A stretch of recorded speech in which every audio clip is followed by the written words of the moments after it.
रोला और सोरठा जो कि आपके बोर्ड एग्जाम में आना 100% क्लियर है कि बोर्ड एग्जाम में आएगा ही आएगा, कोई काट नहीं सकता कि ये ना आए। तो आप लोग देख लीजिए रोला और सोरठा कहते किसको है, इसको मैं आपको समझाने वाला हूं और इसका उदाहरण भी पहले देखिए, इसकी परिभाषा, उसके जस्ट बाद इसका तुरंत उदाहरण भी समझाऊंगा। और उदाहरण मैंने ऐसा लिया हुआ है कि जो कि आपको पढ़ते ही तुरंत एकदम समझ में आ जाएगा। तो वीडियो को आप पूरा एंड तक देखिएगा और देखिए बोर्ड परीक्षा में पक्का आएगा। मतलब ये जो है परिभाषा है और जो भी उदाहरण है ये आपके बोर्ड परीक्षा में 100% आना ही आना। जैसे दे देगा कि रोला या फिर सोरठा की परिभाषा लिखिए और उसका उदाहरण भी लिखिए, तो आप लिख देंगे। आइए देखते हैं कैसे आप लिखेंगे। देखिए रोला और सोरठा, तो सबसे पहले देखते हैं हम रोला की परिभाषा कि आखिर रोला की परिभाषा क्या है। देखिए यह एक सममात्रिक छंद है। रोला एक सममात्रिक छंद है। इसमें 4 चरण होते हैं। प्रत्येक चरण में 24 मात्राएं होती हैं। 11वीं और 13वीं मात्राओं पर यति अथवा विराम होता है। यति मतलब यति अर्थात विराम होता है। देखिए आप अब समझिए क्या कह रहा है कि जो रोला होता है ना, यह एक सममात्रिक छंद है। कौन सा छंद है? सममात्रिक छंद है। यहाँ पर देखिए रोला एक सममात्रिक छंद है। इसमें 4 चरण होते हैं और इसमें जो 4 चरण होते हैं तो सभी चरणों में, जैसे देखिए यहाँ पर 4 चरण हैं तो चारों चरणों में इसमें 24 मात्राएं हैं, इसमें 24 मात्राएं हैं, इसमें और इसमें, तो चारों चरण में 24 मात्राएं होती हैं। 11वीं 13वीं मात्राओं पर यति अर्थात विराम का चिन्ह होता है। तो 11वीं 13वीं मात्राओं पर यति अथवा विराम का चिन्ह होता है। आप इसको समझिए।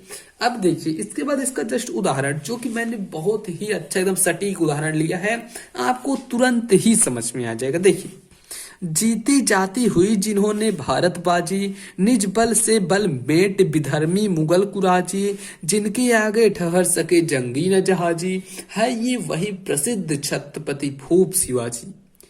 आप देखिए इसको मुश्किल से 4 से 5 बार अच्छे से पढ़ेंगे, बिल्कुल ही अच्छे तरीके से आपको याद हो जाएगा। ऐसा नहीं आप रटिए 4-5, आपको रटना नहीं है। 2 बार अभी पढ़ लिए, 2 बार सुबह, 2 बार दोपहर में, 2 बार शाम में, आपको याद हो जाएगा। लेकिन आप सोचेंगे तुरंत याद हो, तो नहीं। आप ऐसे करिए, अभी 2 बार रट लीजिए, पढ़ लीजिए, उसके बाद दोपहर में, 2 बार शाम में, आपको तुरंत ही याद हो जाएगा। देखिए जीती जाती हुई जिन्होंने भारत बाजी, निज बल से बल मेट विधर्मी मुगल कुराजी, जिनके आगे ठहर सके जंगी न जहाजी, है ये वही प्रसिद्ध छत्रपति भूप शिवाजी। देखिए ये था इसका उदाहरण। अब देखिए हम देखते हैं, रोला तो हो गया, देखिए रोला हमने देख लिया।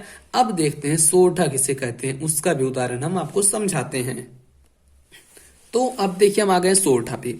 देखिए सोरठा जो है यह एक अर्ध सममात्रिक छंद है। अभी आपने रोला में पढ़ा कि रोला जो है वह एक सममात्रिक छंद है। जस्ट इसका उल्टा रहेगा कि जो सोरठा है यह एक अर्ध सममात्रिक छंद है। इसके पहले और तीसरे चरणों में 11-11 मात्राएं और दूसरे और चौथे चरणों में 13-13 मात्राएं होती हैं। जो सोरठा होता है इसके पहले और तीसरे चरण में 11-11 मात्राएं होती हैं।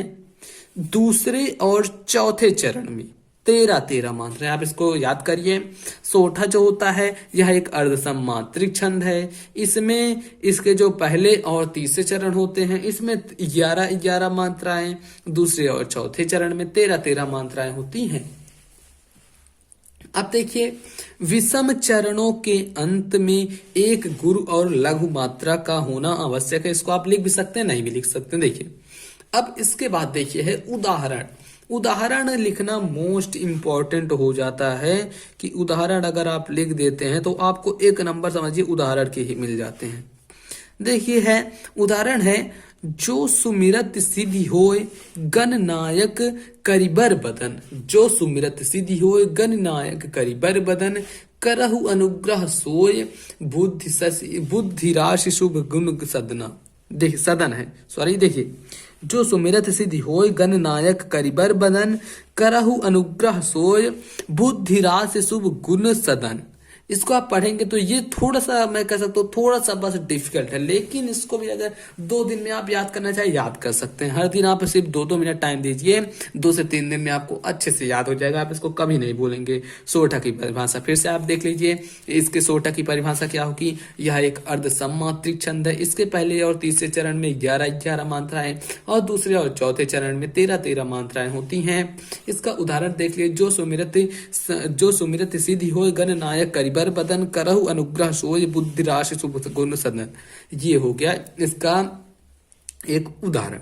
तो देखिए रोला और सोरठा कंप्लीट मैंने करा दिया, और भी जो भी ये दोहा चौपाई मैंने सभी बताए हुए हैं, आपको देखना है तो आप सिंपली यूट्यूब पर सर्च करिए। जैसे आपको दोहा या फिर चौपाई का देखना है या फिर रोला और सोरठा का ही देखना है फिर से, तो आप सर्च करिए रोला और सोरठा की परिभाषा बाई पीयूष स्टडी सेंटर, तो आपको मेरी वीडियो मिल जाएगी, वहां से आप जाकर देख सकते हैं। स्टूडेंट्स अगर आपको वीडियो अच्छी लगे तो लाइक यार जरूर से करना, बाकी चैनल पर नए आए हो तो सब्सक्राइब जरूर से कर लीजिएगा और बेल का आइकन प्रेस कर दीजिएगा, और इस वीडियो को आप ज्यादा से ज्यादा स्टूडेंट्स के पास शेयर कर दीजिए ताकि उन सभी स्टूडेंट्स के पास भी ये वीडियो पहुंच जाए। चलिए स्टूडेंट्स मिलते हैं आपको किसी और नेक्स्ट वीडियो में।